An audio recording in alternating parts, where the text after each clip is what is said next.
this is part 2. We're in a conversation right now about establishing a relationship with a buyer.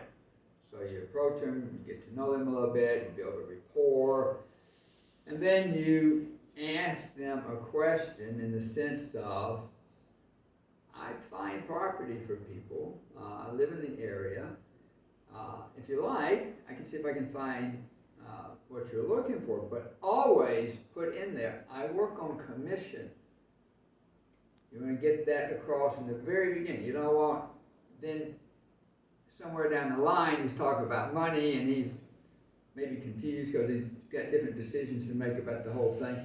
No, very beginning, you want to establish that as a foundation. I'm a professional, I get paid on a commission.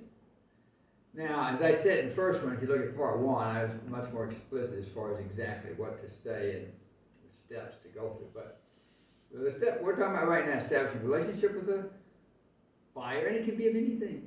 It can be of Bitcoins, it can be of a car, it can be of real estate, anything. Your mastery is in finding those people and being able to talk to them and get them to say, yeah, find me a house for sale, I'll pay you. I was talking about in the U.S. to get 6%, say 2%. I know if it's good to ask for a percentage in India, but come up with a price that is just a little bit above what excites you. Don't go way up and want to make too much, but something reasonable, something that he can feel comfortable saying yes to. Then you got this established. Now, the second part, and this is what part 2 is about, you go and find properties. You find as many as you can, 4, 5, 6, whatever, as many that fit his criteria. Now, when you're with him, and before you leave, take out a notebook, look professional, and say, let me, how could you say it to him? Let me write down exactly what you're looking for, so I'm clear about what's going to work best for you. And then you write down property size, house size, raw property, how far from Ramana Ashram, or what areas you want to be in. You get everything you can think of about that property, everything, everything you think of. And even at the end, what I'll do sometimes if they're feeling relaxed and okay with the process, after we've exhausted everything you can describe, I said, well, think about it. Is there anything else? I mean, if you just let your mind relax for a little bit, is there anything else? And invariably, they'll come up with 2 or 3, and sometimes it's really their hot spot. It's what's going to make them, when you call them, say 3 days later with a list of properties you've arranged, they take your call immediately and they show up when they're supposed to, and because you've helped them find what's, say, their heart's desire and what's going to really motivate them. So you have a list of everything. Your job then is to really understand that and then go find different properties that are the best match for his list. Now, same thing when you find a seller. Same thing in the sense, introduce yourself, build a little bit of rapport, tell them that, again, you want to always say you do what they are looking for. So if they're looking to sell, let's make up something good. They're looking in Brookhaven, Mississippi, if they're looking to sell 125 acres, and invariably a lot of people will tell you the hard story. I've been trying to sell this land for 5 years. Whatever they tell you, listen, you say great, and you bottom line, they got 125 acres they want to sell. I help people sell property. Maybe I can help you. And they're going to get their attention, perk them up a little bit. And you can kind of gauge it. Everybody's a little different. There's no fixed concrete formula you have to follow, but you want to cover these basic steps. So establish rapport, explain a little bit about what you do, and again, right in the beginning there, you want to bring in that you get paid by sellers of property, and again, it can be a car or whatever, on a commission-only basis. I'm not charging a fee. There's no expenses on your part up front. You don't have to pay me anything, but I will go, let's see, if you already talked to the person, you have a legitimate buyer of the property, you can say to a seller, honestly, I work with clients that are looking for property, and maybe I'll find a match for yours. Would you be interested in me selling your property on just a commission basis? Again, very definitive question. And this is probably the most critical point in the relationship with either side, the buyer or the seller. You build it up, and you get to the pinnacle, you get to the critical point. Now, this is going to tell a lot about their personality. if they won't answer you and they kind of play dumb or coy or whatever, walk away. Don't waste your time. Because all kinds of problems can come out of that. And somehow or another they're trying to manipulate you, put it that way. But if they're clear-headed, they're a good business person, they think about it for a minute, they ask you a few questions, which is a really good sign because it means they're in serious consideration of it. But let's just say they say yes. Well, you're now joined together and you're both powerful. You don't have somebody that's hoping that they're going to get something for nothing and they're not going to make any commitments or, they just wishy-washy. They don't have any backbone. They're down here floundering around. I mean, it's funny how I've been just giving an example, say, when you meet someone for the first time, they'll tell you their story a lot of times. So the real estate guy, somebody's been selling property for 5 years. Well, chances are that's the type of personality he is. He doesn't take commitment to do anything, and you don't want to do business with him because you're going to be down here trying to fix him or whatever you're going to do, fall down with him.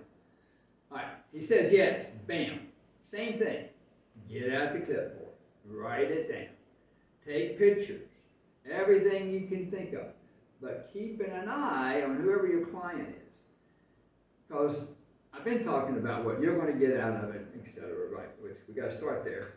But really, what makes a master successful broker is they develop the skills to pay attention to who they're talking to. So if it's this buyer and he's had a lot of problems, we're going to walk away from that one. You go to buyer number 2, you find, and he says, yeah, we just put it on the market here. We only had a couple of people look at it. Tell me, what can you do for me? We want a guy like that, or a woman. Because then, when he says yes, bam. So same thing. You write down everything about it. You take pictures of it. But this is what I was talking about. You keep your eye on where he's really at. In the sense, he asking too many questions. Is he uncomfortable for some reason? Maybe giving you a lot of personal information when he just met you. Now, the ideal situation in all of being a broker is when you're referred. And I'm going to end at the end of this little talk here about how to get people to refer you. So, you write it all down, bam. Now you leave him, you are a professional broker. In this case, you can get paid on both sides. Now, in the broker world, that's called double dipping. And I've had people have emotional issues with that. They didn't like it for some reason. I never fully understood it because for me personally, either side, if I was on the other side was paying part of the guy's commission, I'd be happy. I don't have any problem with that. But some people don't like the idea of double dipping. Anyway, you can double dip. It's up to you. But what the real conversation is being aware of where he's at. And as soon as you hit his threshold of uncomfortability, wrap up the business. Wrap it up, stop. I mean, in a nice way. I mean, don't get rude and jump up. But say, I've got some good information here. Thank you very much.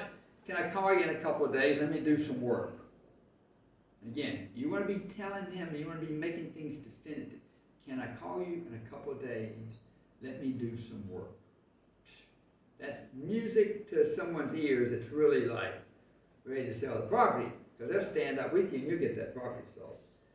So he says, yeah, sure, okay, no problem.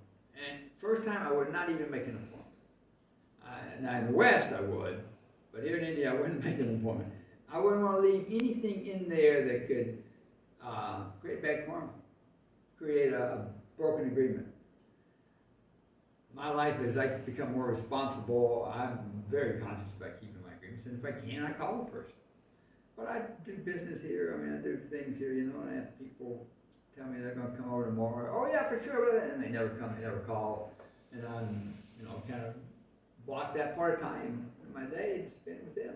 They didn't show up. So, being conscious of both clients is key. Now, at first, it's going to be hard. You're doing something you've never done before, right? But think of it like riding a bicycle. When I was a kid, I had bruises on my legs. And think of it, just accept that. You're going to go out there, maybe the first buyer you talk to, he blasts at you or whatever, it doesn't matter. Thank him. Walk away, learn what happened, why, just let it ask inside for answer something you don't know, and go to the next one and keep going. You build up both sides. You want to have both sides. You want to have as many people on both sides as you can handle. I've been being a broker for a long time, and I found there's a threshold for me. I can only handle 4 or 5 deals. That is, I mean, let's say in the case I just laid out and all that. So let's say I had a buyer looking for a house. Well, in the beginning, I'd only take one. Well, I'd find what they're looking for. Right? I'd focus 100% on this guy. But I found I can, if I have like 2 or 3, it starts getting hard to keep all the details straight, and sometimes it snowballs into a lot of work because something's starting to happen. So it kind of makes it hard for me to be 100% on target with my number 1 client. And I'm saying I only get one client to begin with. And get really good. Referrals. How do you get referrals? Once you've got your market going, and you've got, I'll say it's a year from now, and you've sold 10 properties. Made some really good money, but referrals. That's 10 people that you were successful for. So, I don't know how to do it here in India, to tell you the truth, but in the West, you can do all kinds of things. You can send them a thank you note, or a thank you gift, or if you really want to be, like there are guys in the U.S. that sell houses, say in Beverly Hills, one of the most expensive places in California, $20 million house. 6%, $20 million, $3 million, $3 million commission. I didn't mention this before, but a lot of times that commissions would be broken up between the sell side and the buy side. So you may only get 3% of that 6%, but 3% of $20 million. A lot of money. So I think I did the math twice there the same way. So anyway, referrals, and one of the ways they do it is to acknowledge the client, one way or another. So $20 million sale, they know something personal, like the kid loves horses or something, they might send something for the kid's horse. Or if it's a man, he loves cars, they might, whatever, rent him a Ferrari for the day or something. Being personal, because then at some point he will like you, trust you, and feel like he wants to help you. And that's that one moment there where you can kind of set up a referral system. And I like to do these passively. So I've had little cards that, well, this was when I was delivering organic produce, and it was the garden club pass. And it was ways that people could give our information, our business information, to somebody else, and both sides were kind of comfortable. Now back then everybody had cards. Right? I mean, we'd have to make an app. It's something on a smartphone.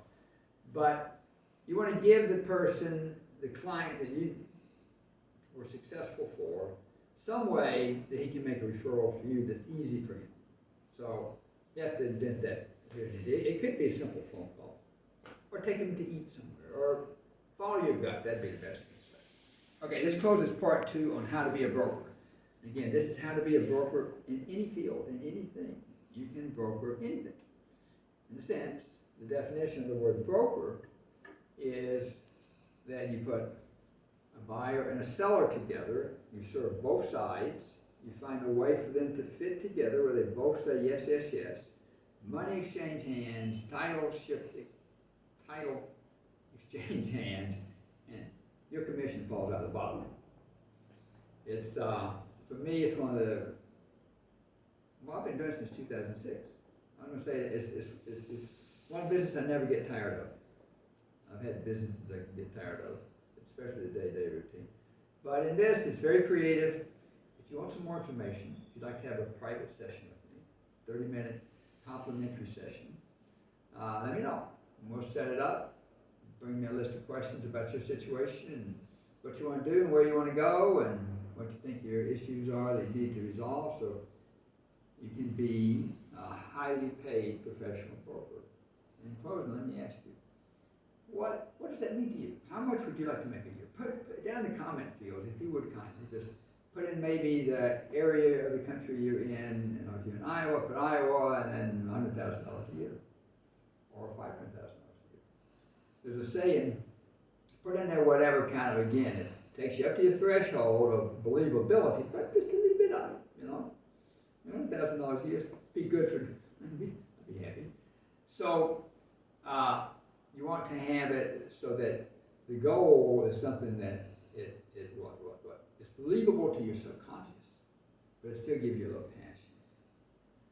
So, Let me know what works for you as far as where you want to go in your life and what your passion is. That's usually a good part of the first 30 minutes is the complimentary 30 minutes, is finding your passion.